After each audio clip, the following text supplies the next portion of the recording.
오늘은 대림절 이제 네 번째 주일 됩니다. 요사이 곳곳에는 별의 축제가, 빛의 축제가 많이 하죠. 빛을 가지고 가정에서도 추리를 해놓는 집들이 많고, 교회를 포함한 여러 건물들을 보면은 성탄절 추리를 교회를 안 다니면서도 이날만큼은 이렇게 밝게 비추고 그런 모습들을 볼 수가 있습니다. 시청이나 뭐 청계천 광장 이런 데 가면 뭐 아주 휘황찬란하게 해놓기도 했고요. 보통 빛의 축제를 할 때는 날씨가 춥고 낮이 짧은 겨울에 많이 하지요. 춥고 어두울 때 왜 우리는 빛과 따뜻함이 항상 그립기 때문에 그래요.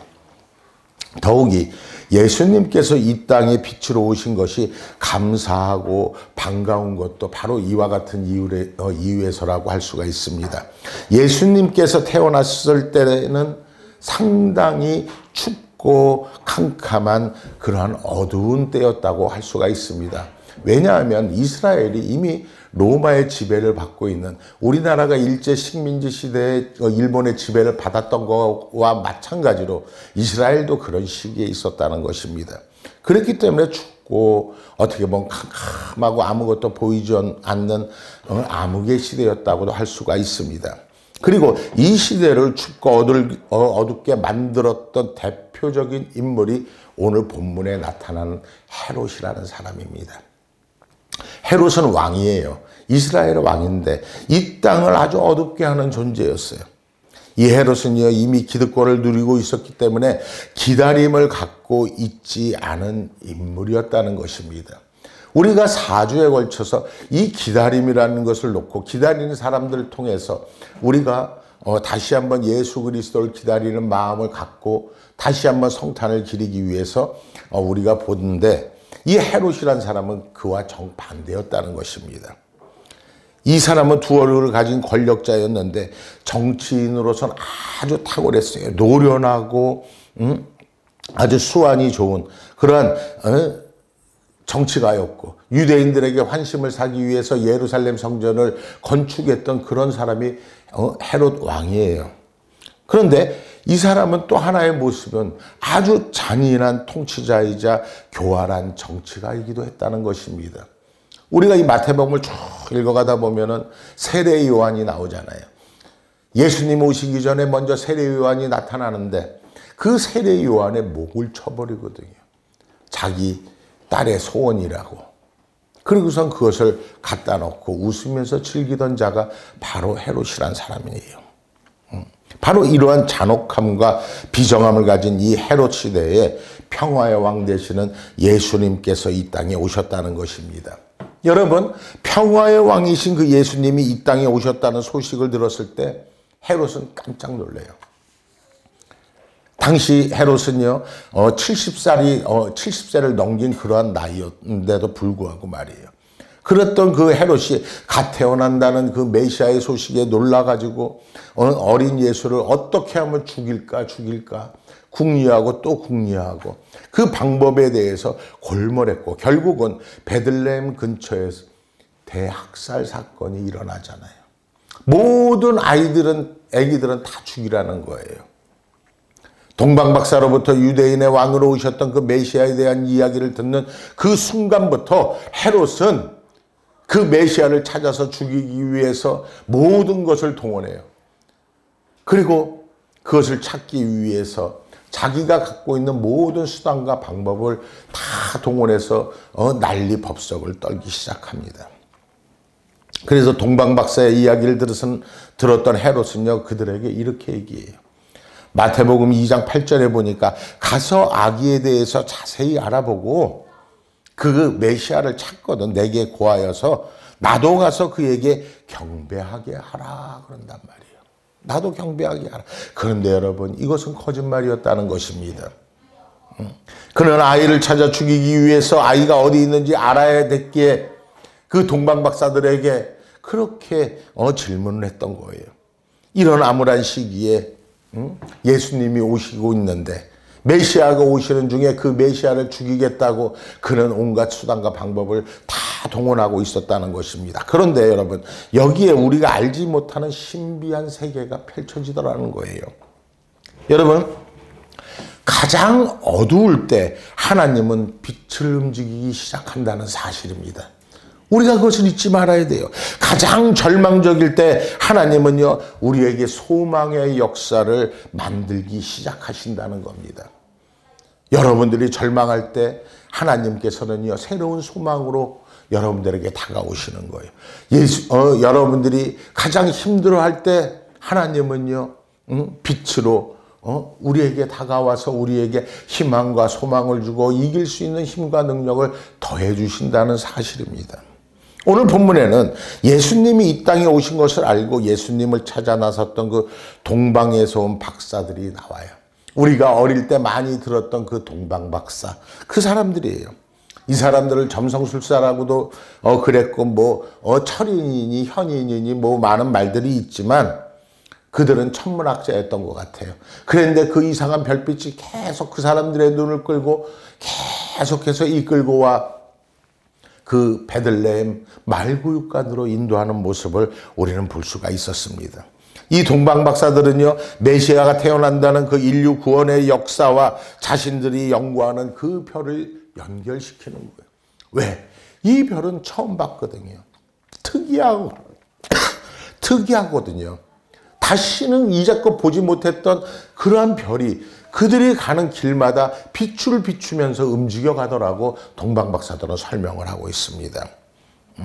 마태복음에 의하면요, 이방인이었던 그 동방에서 왔던 그 박사들, 그 사람들이 제일 먼저 메시아를께 경배했던 거예요. 그리고 누가복음에 보면요, 가장 낮고 천한 직업을 가진 그 목자들과 그 목동들이 그 메시아께 처음으로 먼저 와서 경배했다는 것입니다. 그런데 여러분 이상하지 않아요? 메시아가 오셨다고 하는데 돈 많은 사람이 제일 먼저 와서 경배해야 되는 거 아니에요? 권력을 가진 사람이 예수님께 경배해야 되는 거 아니에요? 하나님께서 이 세상을 구원하기 위해서 오셨다는데? 그리고 많이 배웠던 지식인들이 먼저 와서 경배해야 되는 거 아니냔 말이에요. 그런데 이러한 사람들이 먼저 온 것이 아니고 이방인들이 먼저 왔다는 거예요. 동방박사들은 이방인이거든요. 그리고 비천했던 목자와 목동들이 먼저 와서 예수님께 경배를 드리는 모습이 오늘 성경에도 나타나 있더라는 것입니다.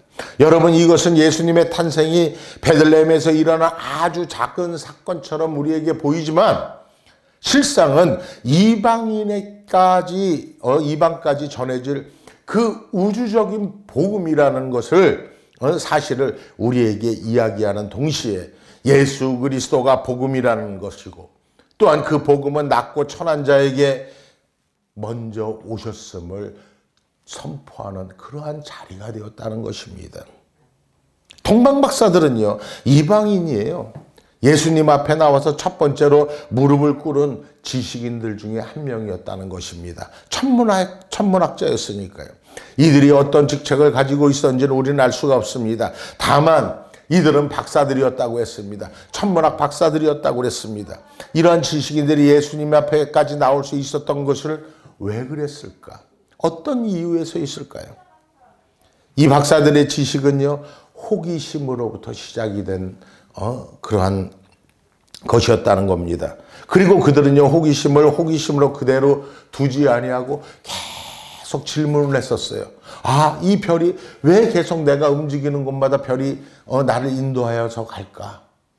나를 왜 인도해서 이 먼 곳까지 오게 만들었을까? 그러면서 계속 질문들을 합니다. 그 질문들이 이 동방박사들을 예수님께로 인도했다는 겁니다. 그리고 우리의 삶에 이들이 예수 그리스도를 전할 수 있게 되는 귀한 시간도 되었다는 사실을 우리는 알아야 한다는 것입니다. 여러분, 우리는 많이 알기 원합니다. 지식을 갖기를 원합니다. 그런데 여러분, 이 지식은요, 호기심으로부터 시작된다는 사실을 알아야 돼요. 그리고 그 호기심대로 그대로 두지 아니하고 계속해서 질문할 수 있어야 되는 거예요. 그럴 때 결국 그 질문들이 동방박사들을 예수님께로 인도한 것처럼 우리 또한 예수 그리스도께로 인도한다는 사실을 우리는 잊어서는 안 된다는 것입니다. 여러분, 이 호기심과 질문, 우리의 삶에 질문이 없으면요, 대답도 없는 거예요. 내가 누구인지 여러분 내 자신에게 질문하지 않으면요, 내가 누구인지 절대로 알 수가 없어요. 제가 서 있는 이 목사가 도대체 목사가 누구인가라고 있잖아요. 질문하지 않으면은 목사가 뭐 하는 사람인지 알 수도 없는 거예요.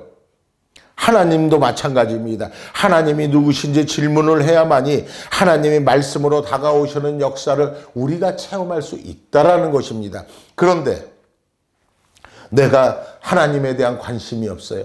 호기심이 없어요. 그리고 하나님께서 누구신지 궁금하지 않아요. 그리고 질문하지 않아요. 그렇다면 내가 하나님이 누구이신지 내가 알 수 있을까요? 예수 그리스도가 누구인지 알 수 있을까요? 반대로 말하면 질문하지 아니하면 하나님이 끊임없이 말씀하고 계셔도 내가 그 대답을 절대로 들을 수 없다라는 것입니다. 그래서 질문은 매우 중요한 거예요. 동방 박사들은요, 질문을 했어요. 이렇게요. 오늘 말씀 2장 2절의 말씀해 보니까 유대인의 왕으로 나시니가 어디 계시냐? 그들은 그 질문을 하면서 계속해서 물어 별의 인도하심을 따라 그들의 질문을 하고 그 답에 따라서 계속해서 예수님께로 다가오게 되는 거예요. 예루살렘까지 그래서 그들은 오기 시작합니다. 이렇게 질문은 호기심으로부터 시작된다는 사실을 우리는 알아야 한다는 것입니다. 그래서 오늘 본문에 나타나는 그 동방박사의 질문, 이들의 질문은요, 좋은 호기심에서 비롯됐다는 사실을 우리가 먼저 깨달아야 한다는 것입니다. 그런데 여러분, 헤롯은 달랐어요. 헤롯의 질문은요, 아주 나쁜 호기심, 일종의 있잖아요, 방어 기제로만 일한 것이었단 말이에요. 왜? 메시아를 죽여야 됐으니까. 메시아가 없어져야 됐으니까. 왜 그랬을까요? 자신이 잔혹함을 자신도 알았기 때문에, 자신이 나쁜 왕이라는 것을 헤롯 자신도 알고 있었기 때문에 그렇다는 거예요. 그래서 자기 기득권을 보호하기 위해서 동방박사들에게 그것을 알게 되면, 메시아가 계신 곳을 알게 되면 알려달라. 속으로는 내가 가서 죽이게, 이런 마음으로 해요. 그래서 7절에 보면요, 이에 헤롯이 가만히 박사들을 불러 별이 나타난 때를 자세히 묻고, 이렇게 자세히 물었다는 거예요. 이것은 정말 관심이 있고 그래서 그것에 참여하겠다는 의도의 질문이 아니었다는 것입니다. 여러분, 우리가 질문할 때 분명히 하나님을 만날 수 있습니다. 우리가 질문한다는 것은 기도하는 것을 의미하는 것입니다. 우리가 예수님을 믿는 삶 가운데서 좋은 호기심을 많이 가졌으면 좋겠어요. 여러분들이 기도할 때요, 정말 선의로 기도하고 선의로 그 예수님을 찾는 모습으로 기도할 때에 하나님은 분명히 여러분들 응답하시는 줄 믿으시기 바랍니다. 우리가 그래서 예수님을 믿는 삶 가운데서 좋은 호기심을 많이 가졌으면 좋겠다는가, 이렇게 말이에요. 창세기가 도대체 뭐가 나타나지? 도대체 어떻게 이스라엘 백성이 애굽에서 출애굽을 했다는 거지? 다윗은 또 어떤 인물이야? 엘리야라는 사람은 어떻게 기도했기에 갑자기 그 맑은 데서 구름이 조그만 구름 하나가 왔는데 어떻게 비를 내리게 할 수가 있지? 이런 호기심이 우리에게 있어야 한다는 것입니다. 이런 호기심이 있어야 우리가 그것을 알기 위해서 성경을 가까이 하게 되지 않느냐는 것입니다. 그런데 우리 속에 여러분 질문이 없으면요, 그 다음 단계로 도저히 넘어갈 수가 없는 거예요. 그런데 이 질문하는 능력을 키우는 것이 바로 호기심이라는 것입니다. 우리가 4주 동안 성경 읽기에서부터 하나님의 뜻을 찾을 때까지 계속해서 공부했잖아요. 바로 여기에서 시작된다고 말씀을 드렸었습니다. 그래서 여러분, 호기심은 모든 사람들에게 중요한 거예요.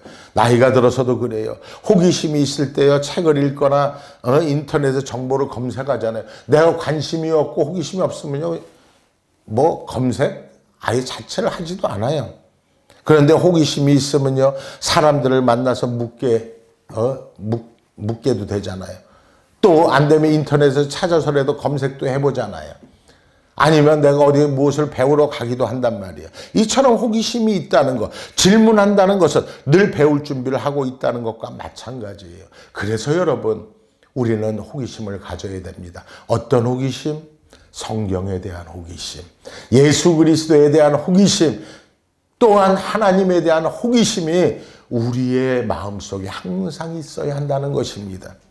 그러면 그 호기심은 기도로 나타날 것입니다. 그 호기심은 은혜로 나타날 것입니다. 그리고 그 호기심은 바로 여러분들을 통해 능력으로 나타난다는 사실을 여러분들이 잊지 마시길 바랍니다. 여러분, 이 호기심이 없는 사람은요, 인간관계도 별로 좋지 않아요. 호기심이 있다는 것은, 질문한다는 것은요, 늘 배울 준비를 하고 있다고 그랬잖아요. 이것은 스스로 성숙해지기를 원한다는 것을 의미하는 것입니다. 이런 사람들이 인간관계도 넓어지는 것이지, 호기심도 없고 관심도 없는 사람이 인간과 인간과의 관계가 좋아지고 싶어도 좋아질 수가 없다는 겁니다. 왜 그럴까요? 스스로 다 안다고 생각하기 때문에 그래요. 그래서 자신을 자신 속에 그대로 감추어 버리고 말거든요. 여러분, 인간관계란요, 상대에 대한 호기심이 있어야만이 시작이 되는 거예요. 관심이 없고 호기심이 없는데 이 사람에 대해서 알지도 못하는데 어떻게 좋은 인간관계를 맺을 수 있다는 것입니까? 당신은 도대체 어떤 사람입니까? 당신은 무슨 일을 하면서 살아가고 있습니까? 인생에서 행복했던 일은 도대체 무엇이고 슬펐던 일은 적은 또 언제 있었습니까? 이렇게 누군가에게 물어야만이 인간관계가 넓어지는 것을 우리는 살아오면서 알 수가 있었다는 것입니다. 따라서 여러분, 이 호기심과 질문이란 우리의 삶의 영역을 아주 넓게 하는 축복 중에 축복인 줄 여러분들이 믿으시길 바랍니다. 여러분, 그리고 기독교는요, 질문하는 종교라고 여러분들이 아시면 돼요. 그리고 그 질문에 대해서 대답하시는 분이 있어요. 바로 하나님이시라는 겁니다. 내가 질문할 때 하나님이 대답하는 거예요. 하나님께 관심이 있을 때 내가 질문하게 되는 것이고요. 믿음의 사람들이 얼마나 많은 질문을 하나님께 했겠습니까? 하나님은 그 질문들에 아주 성실하게 답변해 놓으셨습니다. 그래서 사람들의 질문에 대한 하나님의 대답이 바로 이 성경이라는 것입니다. 이 성경이 바로 우리의 질문에 대한 답을 해주고 있다는 것입니다. 저 또한 이것을 읽어도 다 무슨 뜻인지도 모르고 물을 때마다 이것으로 다 대답할 수는 없습니다. 그러나 여러분, 내가 중점적으로 기도할 때 제일 먼저 우리에게 응답하시는 방법은 이 성경을 통해서 응답하시는 하나님이신 줄 믿으시기 바랍니다. 이 성경을 통해서 말씀하시고 또한 우리에게 꿈과 환상으로 보여주시기도 하시고 또한 그래서도 내가 모를 때는 다른 사람을 통해서 우리에게 알려주심으로 가르쳐주심으로 가르쳐주심으로 알게 하시는 하나님이신 줄 믿으시기 바랍니다. 첫 번째 응답은 바로 이 성경이라는 거예요. 질문하는 사람에게는 이 성경이 바로 하나님의 대답으로 다가온다는 사실을 잊지 마시길 바랍니다. 호기심을 가지고 질문하게 되면요, 잘 살아야겠다는 동기부여가 있잖아요. 시작이 돼요. 단순히 내가 무엇을 할까, 무엇을 먹을까, 무엇을 입을까 이런 것을 넘어서는 거예요. 그리고 내가 바르게 살기 위한 동기가 부여되는 것입니다. 왜? 나는 하나님의 자녀이니까.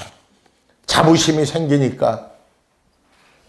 하나님의 자녀가 도둑질을 하겠습니까? 하나님의 자녀가 강도짓을 하겠습니까? 하나님의 자녀가 살인을 하겠습니까? 아니요. 하나님의 자녀는 살리는 사람이요. 하나님의 자녀는 하나님이 주신 그 은혜와 능력으로 세상 사람을 살리는 사람인 줄 여러분들이 믿으시길 바랍니다. 이 말씀을 통해서 살리기도 합니다. 이 말씀을 그들에게 전함으로 그들의 영혼을 살리기도 하는 것입니다. 여러분, 이제 우리는 다시 한번 생각해야 합니다. 내가 지금까지 어떤 관심을 갖고 살았는가? 이제는 나의 관심은, 나의 호기심은 예수 그리스도, 오직 예수 그리스도임을 고백할 수 있는 여러분들 되시길 주의 이름으로 축원합니다. 그때 이 성경은 나에게 능력으로 다가올 것입니다. 은혜로 다가올 것입니다. 그런데 여러분, 질문은 하는데 마치 여러분 자폐증 환자처럼 이미 대답을 갖고 있는 사람들이 있어요. 자기가 더 잘 알아요. 자기가 더 하나님이에요. 그러한 질문은요, 성숙으로 우리를 이끌지 못해요. 성숙함으로 우리를 끌어들이지 못해요. 예수님께서 바리새인들을 향해서 꾸짖은 것이 바로 이런 이유에서였다는 것입니다. 질문은 하긴 하는데 앞으로 한 걸음도 있잖아요. 나아가지 못해요. 그들의 질문은요, 전향적인 것이 아니에요. 미래적인 것이 아니에요. 사람들을 쓰러뜨리기 위한 질문만 합니다. 예수님을 쓰러뜨리기 위해서 이상한 질문만 합니다. 그들이 바리새인이에요. 그만큼 그들의 마음은 폐쇄되어 있었다는 것이에요. 그리고 이러한 현상은 힘이 있는 사람들, 권력을 잡은 사람들에서 종종 나타나잖아요. 요즘 그런 모습 우리도 보잖아요. 오늘 본문에 나타난 헤롯도 그런 사람 중에 하나였다는 것입니다. 헤롯이 제사장들과 서기관들과 당대의 율법학자들에게 쫙 물어봐요. 어디서 메시아가 나느냐? 이렇게 물어봐요. 그들은 모두 베들레헴이라는 곳에서 옵니다 라고 대답을 합니다. 그런데 그것으로 끝나버리더라는 것입니다. 베들레헴에서 난다. 그렇다면 정말 올까? 예수님이 이 베들레헴 이 조그만 데로 예수님이 오실까? 메시아신데 언제 올까? 이런 질문을 할 수 있어야 한다는 겁니다. 그것이 있어야 동기부여가 되고 움직이기 시작하고 폐쇄적인 지식에서 움직이는 지식으로 그것이 발전할 수가 있는데 말이에요. 움직이지 않는 지식, 마음으로부터 순종하지 않는 지식, 우리의 삶을 변화시키지 않는 지식. 여러분, 이런 것들은요, 결국은 헤롯에게 이용을 당하고 말더라는 것입니다. 여러분, 나이가 들었어도 예수님을 오랫동안 믿었어도 마찬가지예요. 지식은요, 움직여야 돼요. 성경에 대한 지식, 믿음에 대한 지식, 이 모든 것은 살아서 움직여서 꿈틀대야만 된다는 것입니다. 아니면은 우리가 갖고 있는 그 지식이 어떻게 보면 권력의 신여로 있잖아요. 전락해버리고 말 수도 있기 때문에 그래요. 우리는 종종 예수님에 대한 관심은 있지만 예수님께 진지한 질문은 하지 않으려고 할 때가 많이 있어요. 때로는요, 질문하는 것이 무서울 때가 있어요. 예수님께 질문하는 것이 무서운 거예요. 왜 그런지 아세요? 대답을 듣지 못할까 두려운 게 아니에요. 대답을 듣지 못해서 있잖아요. 대답을 안 해주시면 어쩔까 이런 두려움이 아니에요. 오히려 하나님이 대답하실까 봐 두려워 떨더라는 것입니다. 그래서 질문을 못하는 거예요. 예수님이 내 진리다. 예수님만이 내 생명이다. 이렇게 대답하실까 봐 걱정되는 거예요. 왜 그럴까요? 만약 예수님이 내가 진리요 생명이요 길이다라고 이렇게 말씀하시면요, 그 예수님께 내 인생 전체를 드려야 되거든요. 그것을 알게 되면 그렇게 돼요. 그런데 이 사람의 마음은 간사해서 그렇게까지는 하고 싶지 않은 거예요. 그냥 그저 적당히 믿고 내가 구원받을 정도만 이렇게 하고 그러고 싶은 거예요. 자신의 삶을 전적으로 투자하는 것을 거절하는, 어떻게 보면 얄팍한 있잖아요. 양심이 얄팍한 지식에 불과하기 때문에 그렇다는 것입니다. 하지만 여러분, 동방박사들은 달랐어요. 그들의 탁월성은요, 질문하는 호기심을 가졌을 뿐 아니라 그것을 행동으로 옮기는 그러한 모습으로 나타났다는 것입니다. 동방박사들은요, 자신들이 깨달은 자신의 삶의 내용으로 그것을 받아들이고 승화시킬 줄 알았다는 것입니다. 나의 지식이 내 삶을 규정해야 그 지식이 진정한 지식이 되잖아요. 하나님의 말씀을 내 것으로 받아들여야만이 그 말씀이 내 것이 되고 그것이 은혜가 되고 그것이 능력으로 나타나서 역사한다는 거 아닙니까? 특별히 신앙의 지식이란, 여러분, 그것이 내 생각과 내 말과 내 행동에까지 이끌어야만이 진정한 우리 신앙의 지식이 된다는 것입니다. 왜요? 예수님을 믿는 지식은요, 살아있는 생명의 깨달음이기 때문에 그래요. 다시 본문으로 돌아가겠습니다. 본문으로 돌아가서 동방박사들의 이야기를 한번 들어보겠습니다. 마태복음 2장 2절의 말씀에 보니까 이렇게 말합니다. 우리가 동방에서 그의 별을 보고 그에게 경배하러 왔노라 하니. 그의 별을 보고 가만히 있었던 것이 아니라 별을 따라서 움직였다는 것입니다. 별이 인도하는 대로 그들의 마음만 간 것이 아니고 그들의 몸까지도 함께 갔다는 거예요. 생각하는 지성인도 여러분 중요하지만 행동하는 지성인이 참으로 중요한 이유가 바로 여기에 있는 거예요. 행동을 하게 되면요, 정보 차원에서 머물러 있던 그 지식이요, 그때부터 내가 행동하는 순간에 그것은 살아 움직이는 그러한 지식으로 바뀌어지더라는 것입니다. 이것은 내가 공부를 많이 했건 적게 했건의 문제가 아니에요. 행동을 하게 되면요, 그렇게 그것이 능력으로 나타날 수 있다는 것입니다. 머리의 지식을요, 가슴으로 있잖아요, 끌어들이는 거예요. 그리고 그 가슴을 울리고 그 가슴이 울림으로 인해서 나는 행동하게 되어 있다는 것입니다. 동방 박사들은요, 행동을 통해서 그들의 지식을 자신들의 삶으로 끌어들이는 그러한 자들이었다는 것입니다. 새로운 것을 여러분 얻으려면요, 익숙한 것을 내려놔야 되는 거예요. 새로운 것을 내가 얻으려면요, 때론 불편함도 감수할 수 있어야 되는 거예요. 도전하는 용기가 필요하기 때문에. 편한 습관, 편안한 환경, 여기서 벗어나야만이 새로운 것을 우리는 얻을 수 있음을 우리는 꼭 알아야 된다는 것입니다. 행동하는 기쁨을 느껴보아야 한다는 거예요. 하나님의 말씀이 머리를 지나서 가슴으로 들어와서 우리의 삶을 움직이는 것을 경험해 보아야 한다는 것입니다. 그 사람들이 바로 진정한 그리스도인들이에요. 그런데요, 10년, 20년, 30년, 50년 이렇게 신앙생활을 해도요, 이것을 한 번도 경험해 보지 못한 사람들이 많이 있더라는 거예요. 하나님의 말씀이 나의 머리를 지나 가슴으로 와서 나의 가슴을 울리고 그 울린 가슴이 나의 삶을 변화시키는 그 경험을 한 번도 못 해본 사람들이 너무나 많다는 거예요. 그것이 신앙적 지식이 가지는 축복인 줄 모르기 때문에. 여러분, 하나님은요, 기다리는 사람에게 나타나십니다. 하나님을 기다린 자에게 나타나지요. 기다리지 않는 사람에게 여러분들이 다가갈 일 있습니까? 하나님도 마찬가지라는 것입니다. 하나님을 기다리는 사람들에게 하나님은 나타나신다는 것입니다.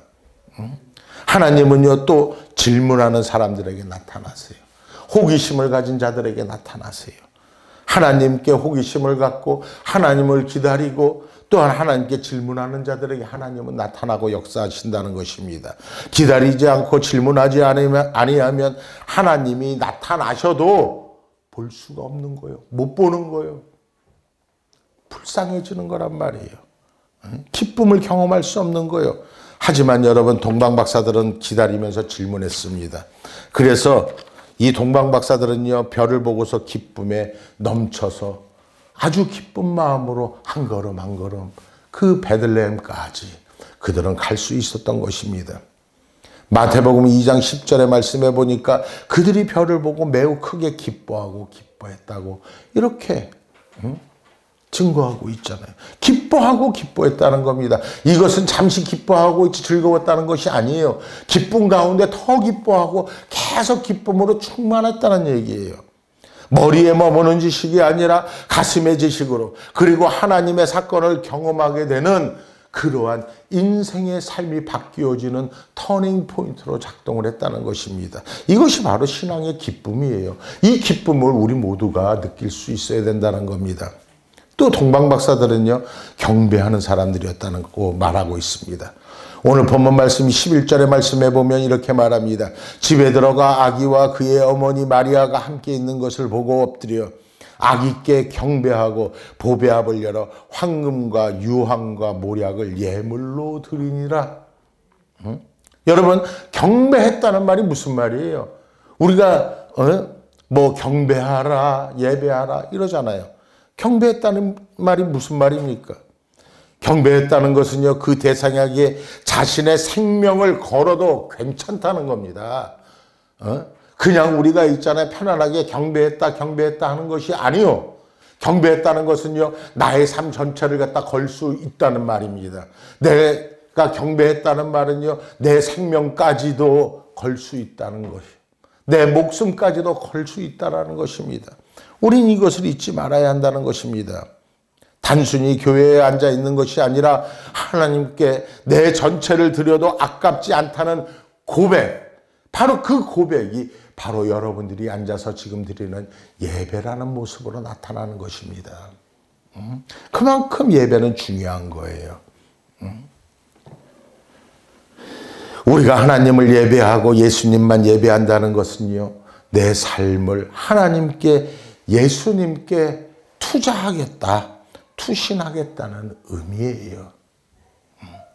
뭐 우리가 투신하고 투자할 게 뭐 민주주의에만 투신하고 투자하는 것, 그 사람들 다 거짓말이잖아요. 내 삶을 전체를 걸어도 아깝지 않은 투자, 그 투신, 오직 예수 그리스도만이라는 사실을 여러분들이 잊지 말기를 바랍니다. 동방 박사들은요, 어린 아기에게서 구원자를 볼 수 있었습니다. 바로 기다리는 자, 호기심을 갖는 자, 또 질문하는 자, 이러한 자들은요, 경배하는 자라고 말씀드렸습니다. 이러한 자들은 예배하는 자라고 말씀을 드렸습니다. 이들은요, 아기 예수님을 볼 수 있는, 구원자로 알 수 있는 능력을 갖게 되더라는 것입니다. 예수님이 곧 하나님이 주신 최대의 선물인 것을 그들은 깨달을 수 있었다는 것입니다. 그래서 그들은 경배하게 된 거예요. 경배한다는 것은 나의 모든 것을 드린다는 것을 의미한다고 하지 않았습니까? 경배하는 마음이 생기니까 여러분 어떻게 되는지 아세요? 경배하는 마음이 생기니까요, 자신에게 있는 것을 아기 예수님 앞에 다 내어놓을 수가 있었어요. 아, 이분이 왕이시구나. 그래서 황금을 내어놓잖아요. 동방 박사들이 황금을 내어놔요. 왕이시니까. 아, 이분은 거룩하신 분이시구나. 그래서 향기로운 유황을 드렸다고 했어요. 아, 이분은 영원한 분이시구나. 끝이 없으신 분이시구나. 그래서 썩지 않겠구나. 그래서 썩지 않는, 시체에 바르는 그 썩지 않게 하는 그 모략을 예수님께 드렸어요. 그리고 그분 앞에 감사를 드리게 된 것입니다. 우리가 헌금을 드릴 때도 그렇습니다. 헌금을 드릴 때 아깝다는 마음이 생기는 것은요, 내가 제대로 예배하지 않았다는 것을 의미합니다. 내게 생명을 주신 분이 하나님이신데도 말이에요. 하나님이 나에게 보내주신 예수 그리스도가 분명 나의 구주 되십니다. 그것을 내가 확인하게 되면요, 하나님께 드리는 것이 아깝겠어요? 아깝지 않잖아요. 동방의 박사들도 마찬가지였어요. 아기 예수님이 누구신지 알았기 때문에, 구원자이심을 알았기 때문에, 하나님의 아들인 줄 알았기 때문에 황금과 유황과 모략을 감사하는 마음으로 드릴 수 있었던 거예요. 예수님이 바로 우리가 찾아야 할 답이라는 것입니다. 사랑하는 여러분, 예수님이 바로 하나님의 대답이에요. 여러분들이 그동안 기도했던 모든 것의 대답은 바로 예수 그리스도였다는 사실을 잊지 마시길 바랍니다. 예수 그리스도 안에 생명이 있는 겁니다. 예수 그리스도 안에 진리도 있는 거예요. 예수 그리스도 안에 영원한 약속이 있음을 잊지 않는 여러분들 되시기를 주의 이름으로 축원을 드립니다. 우리의 죄를 용서하시는 큰 넓고 큰 사랑이 바로 예수님께 있음을 우리는 알아야 한다는 것입니다. 우리가 그분을 통해서 하나님을 사랑하게 되고, 또 그분을 통해서 하나님께 예배하는 믿음의 사람이 되었습니다. 이 놀라운 축복을 다시 한번 확인하는 여러분들 되시기를 원합니다. 나는 예수 믿는 하나님의 사람이라고, 하나님을 마음껏 찬양하고 싶다고 선언하는 바로 이 시간 되시기를 주의 이름으로 부탁을 드립니다. 그리고 앞으로 하나님 앞에서 어떻게 살아야 할지, 어떤 삶이 하나님의 기쁨이 될 수 있을지 내가 다시 한번 하나님께 묻고 질문하고 주님으로부터 대답을 받는 아주 복된 그러한 성도님들 되시기를 주의 이름으로 축원을 드립니다.